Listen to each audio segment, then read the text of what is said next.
தாய் ராஜ்யம் 13ஆம் பாகம். அவங்க வர சொன்ன இடத்துக்கு வர முடியாமல் உட்காந்து ஹோம்ஒர்க் எழுத விட்டுரும் எங்கள் அம்மா. ஹோம்ஒர்க் எழுத உடனே சரி வீட்டு பாடத்தை முடிச்சுருவோம்டான்ட்டு வீட்டு பாடத்தை உட்காந்து முடிச்சிருவேன். முடித்த உடனே எங்கள் அம்மாட்ட பார்த்தியாச்சு கேட்பேன்.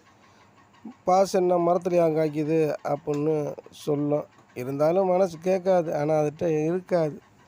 சரின்னு நான் இருக்கிற படத்தெல்லாம் எடுத்துக்கிட்டு தீப்பெட்டி படமும் சிகரெட்டு படத்தையும் எடுத்துக்கிட்டு வெளியே வந்து அவங்க கூட அந்த லைட் வெளிச்சத்தில் போய் விளாடுவேன். விளாடையில் பூராத்தையும் தோற்றுருவேன். தோற்று முடித்தவொடனே அவங்ககிட்டையும் 2-3 அட்டை கடை வாங்கி அதையும் தோற்றுருவேன். தோற்று முடித்தவொடனே அதுக்கப்புறம் வீட்டுக்கு வருவேன். வீட்டுக்கு வந்துட்டு எல்லாத்தையும் கொண்டு போய் தோற்றுட்டியாடா அப்புடின்னு எங்கள் அம்மா கேட்கும். ஆமாம்மா அப்புடின்னு சொல்லிட்டு சொல்லி 10 காசு கேட்பேன். கொடுத்துரும். கொடுத்தவொடனே அதை வாங்கிக்கிட்டு ஒரு ஃப்ரெண்டுகிட்ட உட்காந்து மிட்டாய் வாங்கி தின்றுக்கிட்டே அவன்கிட்ட சொல்லுவேன்.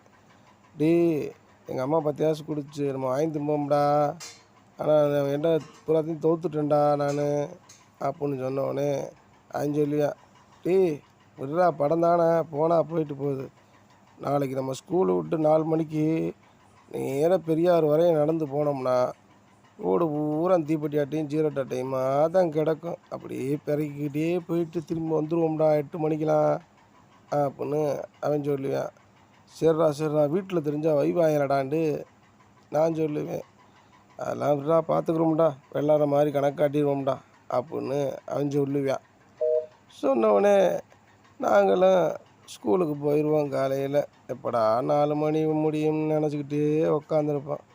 பெல் அடித்தவொடனே வீட்டில் கொண்டு போய் பையை தூக்கி போட்டுட்டு அவனும் பையை தூக்கி போட்டு கரெக்டாக அந்த சந்தில் வந்து நின்றுக்கிருவான். நின்றவொடனே இங்கேருந்து பெரியாருக்கு நடந்தே போவோம்.